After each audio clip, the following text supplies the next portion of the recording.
Merci de vous informer sur la radio nationale du Mali. Il est 13 heures. Dans un instant, la deuxième édition de Mali Actualité.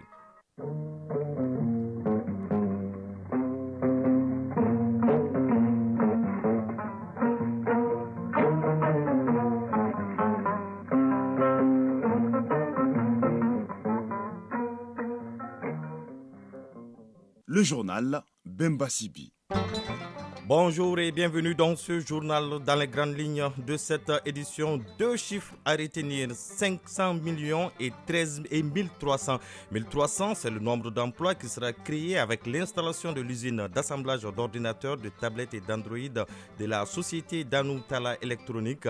500 millions de francs CFA, c'est le coût de l'investissement. L'inauguration de l'usine a été effectuée par le Premier ministre. Nous en parlons dès le début de ce journal. L'hivernage à Bamako est souvent marqué par des précipitations intenses qui entraînent souvent des inondations dans certains quartiers de la ville. Il est donc essentiel d'identifier ces zones à risque et de mettre en place des mesures préventives pour réduire les effets de ces inondations. C'est le grand format de ce journal et c'est signé Agibou Koulibaly. Dans la chronique initiative citoyenne de ce mardi, Ousmane Dao nous parle de l'association pour les actions concrètes et citoyennes ASCOCI qui se bat tous les jours pour un changement de comportement des citoyens, l'amélioration de la qualité de l'éducation et l'autonomisation des personnes en situation de handicap. En sport éliminatoire Jeux Olympiques Paris 2024, les Aigles Dames du Mali reçoivent cet après-midi les étalons Dames du Burkina Faso dans le cadre du premier tour-retour. En basketball, le Mali est engagé sur 3 fronts avec les sélections des moins de 16 ans, filles et garçons, et des moins de 19 ans, filles. Le développement de l'actualité sportive en fin de journal avec Siragatou Sissi. Voilà pour les titres, le développement dans un instant. Une fois de plus, bonjour et bienvenue dans ce journal. Je vous le disais dans les titres.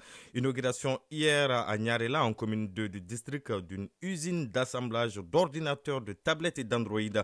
La société Danoutala Électronique qui a lancé hier officiellement ses activités s'engage à créer 1300 emplois au terme de son installation. La présente inauguration présidée par le Premier ministre concerne la seule ligne de fabrication de tablettes qui va produire 100 000 tablettes la première année et 500 000 à l'horizon 2025. Le coût de l'investissement s'élève à 500 millions de francs CFA. Alousseni Touré de la presse de la primature.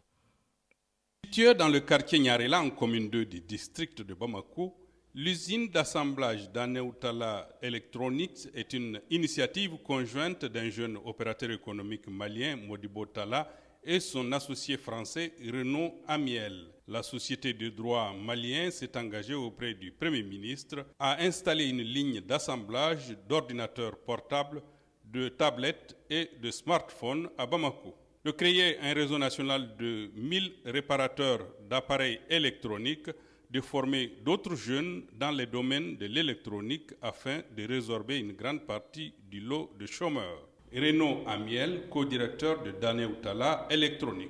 Cette ligne est la première au Mali, mais c'est aussi la première dans la sous-région et une des premières en Afrique. Et je rappelle qu'il n'y en a pas en Europe. Alors le projet a été mené relativement rapidement, en 18 mois. En juin 2022, et nous avions pris un certain nombre d'engagements devant vous. Premier engagement, donc, de mettre en place une usine de PC, tablettes et smartphones. Le deuxième engagement était de mettre en place un réseau national de réparation-maintenance pour tous les produits électroniques et bien entendu les smartphones, les téléphones, les PC, les ordinateurs, et cela dans tout le pays. Troisième point, c'est l'appui au grand projet de digitalisation. Donc, l'engagement que nous avions pris était de mener à la création de 1300 emplois d'ici 2025. L'usine d'Aneutala Électronique vient à point nommé et s'inscrit parfaitement dans la politique nationale de formation et d'emploi, dira le Premier ministre, qui se félicite de l'initiative et du courage des investisseurs dans un contexte aussi difficile que celui du Mali. Dr Shogel Kokalabaïga. En plus de la création d'emplois, cette unité industrielle aura des retombées significatives sur les populations et l'économie nationale, en termes de paiement d'impôts, de droits et taxes, de paiement de cotisations sociales à l'INPS, de réduction de l'importation du matériel informatique et de sortie de devises à travers la production au Mali de 100 000 appareils informatiques et de téléphonie dès la première année et 500 000 à l'horizon 2025. C'est l'occasion d'inviter solennellement les responsables de la nouvelle entreprise à veiller au respect strict des textes en matière de protection des travailleurs et de l'environnement. Aujourd'hui, certains pensent que tout est noir autour du Mali. Ceux qui viennent aujourd'hui à nos côtés nous aident à sortir de cette obscurité.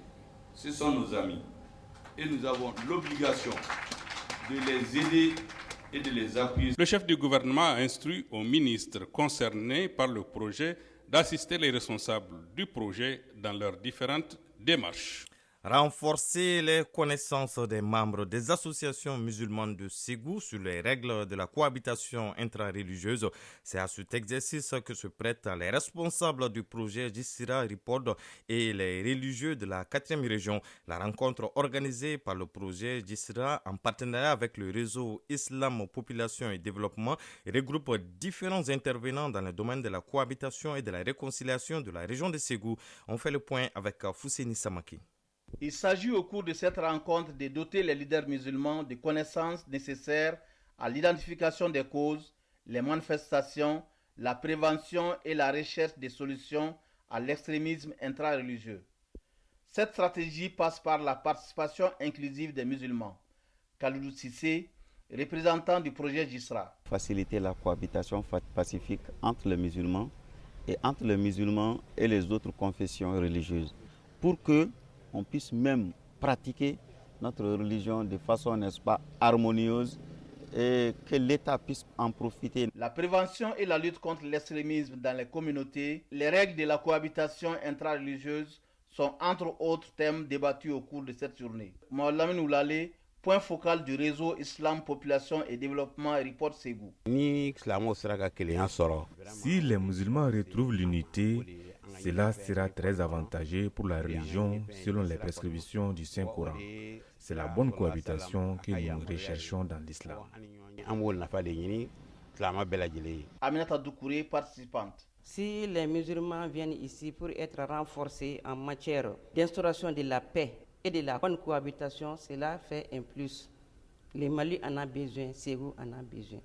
La rencontre de Ségou s'inscrit dans l'atteinte des objectifs du projet Jissra à travers le report qui vise à sensibiliser les leaders religieux sur la cohabitation pacifique intra-religieuse. Les activités du Jissra première phase concernent les régions de Ségou, Mopti, Gao, Tombouctou et les districts de Bamako. Ségou Fousseini Samake et Bassi Traoré pour l'ORTM. Renforcement de capacité toujours, cette fois-ci à 100 où plusieurs élus et agents de 5 communes de la région suivent une session de formation portant sur le module de la rédaction administrative. Elle est le fruit d'un partenariat entre le Centre de formation des collectivités territoriales et le projet de déploiement des ressources de l'État pour l'amélioration des services et ripostes locales à la COVID-19. Durant 3 jours, les participants seront mieux préparés à relever les défis et enjeux liés à la rédaction des documents administratifs. Drissa Kone pour le reportage. Cette session de formation est destinée aux maires, secrétaires généraux, agents d'état civil et chargés d'archivage des communes de San, Da, Somo, Si et Teneni. Elle est le fruit d'un partenariat fécond entre le CFCT, Centre de formation des collectivités territoriales, et le PEDREAS, projet de déploiement des ressources de l'État pour l'amélioration des services et ripostes locales à la COVID-19. Un vaste programme axé sur 4 thématiques. Séni Touré, directeur du CFCT. La nomenclature budgétaire des collectivités territoriales, la rédaction administrative, la passation des marchés publics et l'archivage. D'outiller les auditeurs des 5 communes de la région de Sa couvertes par le projet pour améliorer leurs prestations au bénéfice des citoyens et pour l'amélioration de la qualité des services donc rendus. Les autorités régionales ont bon espoir. Moustapha Kanté, conseiller au gouvernorat de San. J'ose espérer que le renforcement de vos capacités dans le domaine de la rédaction administrative permettra sans nul doute d'améliorer la qualité rédactionnelle des documents administratifs et de surcroît contribuer à rehausser l'image et le prestige de l'administration publique dans nos collectivités territoriales. La session dure 3 jours. Sans Drissa Kone et Sédou Kamena pour le RTM. Actualité hors de nos frontières à présent. Après le dernier sommet de la CEDEAO tenu à Bissau le 9 juillet dernier, le Bénin, le Nigeria et la Guinée-Bissau se réunissent aujourd'hui à Abuja. Ces pays avaient été désignés pour réfléchir et proposer des solutions face aux questions de sécurité dans la sous-région. Le chef de l'État nigérian, Bola Tinubu, tient sa première réunion étant le nouveau président en exercice de l'institution sous-régionale. Au Kenya, l'opposition appelle à de nouvelles manifestations les 19, 20 et 21 juillet prochains. Elle demande l'abrogation de la nouvelle loi de finances qu'elle considère punitive. Le président kenyan William Ruto a annoncé quant à lui qu'il ne permettrait pas l'organisation de ces rassemblements. Au moins 9 personnes ont été tuées la semaine dernière et 6 autres la semaine précédente. Les appels à l'apaisement se multiplient, mais les deux camps continuent de s'attaquer par discours interposés. En Égypte, au moins 8 morts, c'est le bilan de l'effondrement d'un immeuble résidentiel survenu hier dans la capitale. Selon plusieurs témoins, l'effondrement a été causé par un résident qui a récemment abattu des murs dans son appartement au premier étage. L'annonce a été faite dans un communiqué du bureau du procureur général de la Sûreté de l'État. Ce dernier a également ordonné l'arrestation du propriétaire, de l'entrepreneur chargé des travaux et de l'un de ses employés. Pour terminer, en Israël, des milliers de personnes se sont rassemblées aujourd'hui pour dénoncer le projet de réforme judiciaire du Premier ministre Benjamin Netanyahu. Cette loi vise à annuler la possibilité pour le pouvoir judiciaire de se prononcer sur le caractère raisonnable des décisions du gouvernement. Ces manifestants dénoncent une réforme antidémocratique. Le gouvernement, de son côté, défend au contraire une réforme nécessaire. À 13h11 ici à Bamako, l'actualité c'est aussi l'hivernage. L'hivernage à Bamako est souvent marqué par des précipitations intenses, ce qui peut entraîner des inondations importantes dans certaines zones de la capitale. Ces inondations impactent négativement les habitants, les infrastructures et l'économie locale. Il est donc essentiel d'identifier les zones à risque d'inondation et de mettre en place des mesures préventives pour réduire les effets de ces inondations. Notre équipe de reportage dirigée par Agibou Koulibaly a fait un tour dans certaines communes du district de Bamako pour faire le constat. Suivons son dossier. L'hivernage est une période critique en raison des fortes précipitations et du risque élevé d'inondation.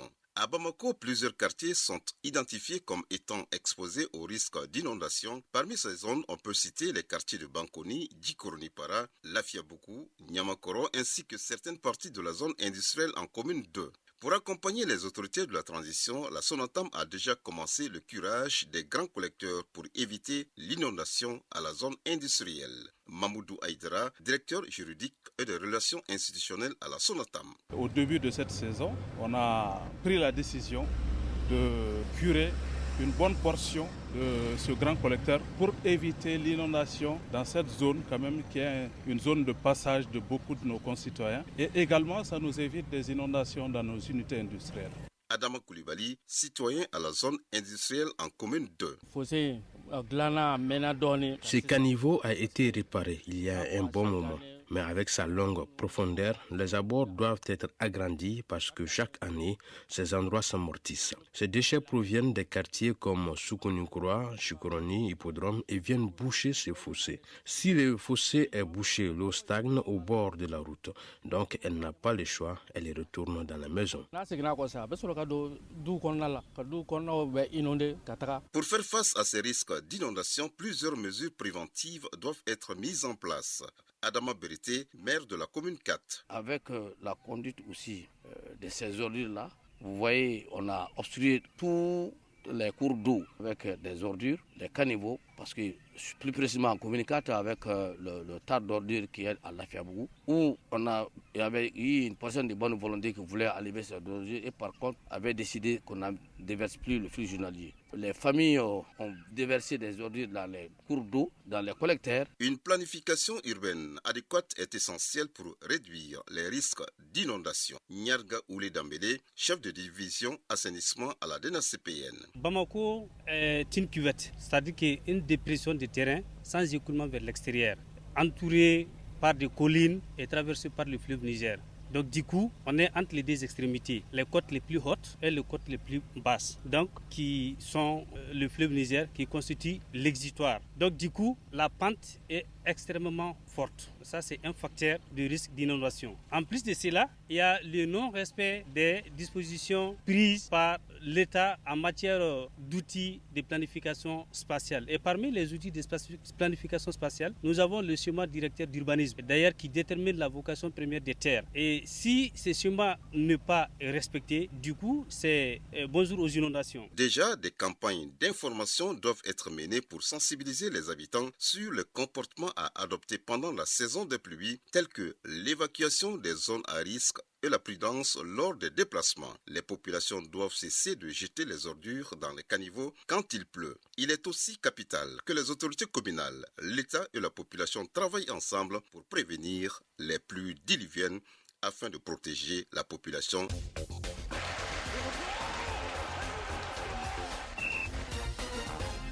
Page sport de ce journal, c'est avec Sidagatou Sissé. Bonjour Sidagatou. Bonjour Bemba Sibi. Nous commençons par les éliminatoires des Jeux Olympiques Paris 2024. Un match de qualification au bout des crampons cet après-midi pour les Aigles Dames du Mali avec la réception des étalons dames du Burkina Faso dans le cadre du premier tour et retour. Oui, le coup d'envoi est prévu à 16h30 au stade du 26 mars. Les Aigles Dames du Mali avaient gagné à l'aller 1-0 les étalons dames du Burkina Faso. Le groupe Aigle à l'internat depuis quelques jours dans un hôtel de la place ne pense qu'à ce match retour. C'est l'avis de l'attaquante de Guingamp, Aïssata Traoré, dite Neymar, au micro de Hawa Kamisoko. On connaît leurs qualités, on connaît leurs faiblesses aussi. On va essayer d'imposer notre football et obtenir cette qualification. Donc on va tout faire pour essayer de mettre les tendances de notre côté. On va entamer cette phase de retour avec le plus grand sérieux. Ça ne sera pas un match facile. On s'attend à une rencontre super compliquée, mais on est habitué à jouer des matchs comme ceci, donc on va l'entamer avec le plus grand sérieux. En cas de qualification au deuxième tour, le Mali se frottera à la Zambie. Un mot de transfert à l'international Aigle de Crystal Palace, Cheikhou Doucouré, est pisté par Liverpool. Oui, le profil du milieu international Aigle plaît beaucoup à Jürgen Klopp, l'entraîneur de Liverpool. Cheikh Oumar Doucouré, 23 ans, a réalisé une saison remarquable au plan personnel en disputant 34 matchs de Premier League anglaise et délivrant 8 passes décisives. En contrat avec Crystal Palace jusqu'en 2027, Cheikh Oumar Doucouré pourrait être transféré à Liverpool à hauteur de 36 millions d'euros, soit 23 milliards de francs CFA. Si le transfert est concluant à Liverpool, il va devenir le deuxième Malien après Jimmy Traoré à porter les couleurs des Reds entre 1999 et 2006. On souhaite le meilleur pour Cheikh Oumar Doucouré. Et du basketball pour terminer, le Mali est engagé sur 3 fronts avec les sélections des moins de 16 ans, filles et garçons, et des moins de 19 ans, filles. Les moins de 19 ans, filles sont présentes en Espagne pour la Coupe du Monde de la catégorie. Elles jouent ce mardi à 16h30 contre les Allemandes. C'est la 3e sortie du Mali. Les Aiglones totalisent une victoire contre Chine Taipei et une défaite face aux États-Unis. Dans la catégorie des moins de 16 ans garçons, le Mali totalise 4 victoires en match de poule chez les garçons. Alors, le Mali en série filles marche sur l'eau en engageant 3 victoires sur 3, dont un carton 102-29 devant le Maroc. Ces deux compétitions, faut-il le rappeler, se déroulent en Tunisie. Merci Sidagatou Sissé pour toutes ces informations sportives. Nous allons suivre ensemble la chronique Initiative citoyenne de ce mardi, juste après ce virgule. Initiative citoyenne. Le développement par nous-mêmes. Dans la chronique Initiative citoyenne de ce mardi, plein feu sur l'association pour les actions concrètes et citoyennes ASCOCI, une association qui se bat tous les jours pour un changement de comportement des citoyens, l'amélioration de la qualité de l'éducation et l'autonomisation des personnes en situation de handicap. Pour cela, elle a fait de la formation civique son créneau en amenant la population à mieux comprendre ses droits et ses devoirs dans tous les domaines et en particulier par rapport à l'État, gage d'un développement durable pour un pays. Ousmane Daou nous présente en rediffusion ASCOCI. L'Association pour les actions concrètes et citoyennes, comme son nom l'indique, met au cœur de son programme les citoyens pour apporter un changement dans leur comportement de tous les jours avec des interventions sur le terrain et des formations. Amadou Koulibaly, président de l'Association pour les actions concrètes et citoyennes. Nous avons doté certains centres d'écoute de santé, certains hôpitaux. En plus de cela, nous avons réalisé des actions de don de sang. Nous avons mené aussi des activités de formation. Après quelques années d'existence et grâce à ces interventions, ASCOCI bénéficie de l'appui et du soutien de la population dans ces zones d'intervention, à savoir Bamako, la commune rurale de Kalabankoro et certaines capitales régionales. Les actions qui ont été posées lors de la période de coronavirus, lors de nos activités de formation, lors de nos activités de café citoyen, les citoyens ont été édifiés, par exemple, sur le processus de démocratie, sur le processus d'obtention des dossiers administratifs. Donc, les populations sont en train de comprendre petit à petit l'impact que l'association ASCOCI peut avoir sur leur développement. L'Association pour les actions concrètes et citoyennes travaille également sur le levier de la connaissance, voire la maîtrise du droit et du devoir par un citoyen vis-à-vis de l'État. Ils sachent d'abord qu'ils ont un contrat social, qu'ils ont un contrat de citoyenneté vis-à-vis de l'État du Mali, qu'ils doivent d'abord accomplir leurs devoirs. Nous attendons des citoyens qui changent de comportement. Vous voyez que le système est alarmant quand on s'amuse à jeter un regard sur la circulation, sur l'environnement scolaire, sur l'environnement universitaire, même sur la gestion des familles. Si on regarde la gouvernance familiale aujourd'hui, il y a des difficultés.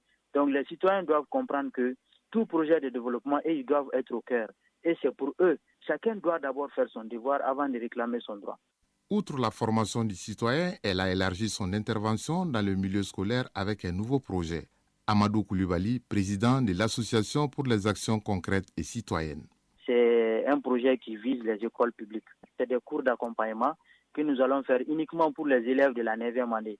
Ce programme contient un volet spécial aussi pour les enfants handicapés qui ont des difficultés à la fois motrices et à la fois autres aspects pour pouvoir accéder à la connaissance. C'est des enseignants qui seront pris en charge par l'association pour pouvoir accompagner ces enfants-là. Dans l'attente d'un partenaire pour la réalisation de ce projet, ASCOCI reste convaincu que la maîtrise de ses obligations en termes de droits et devoirs est le premier pilier pour développer sa communauté, voire son État.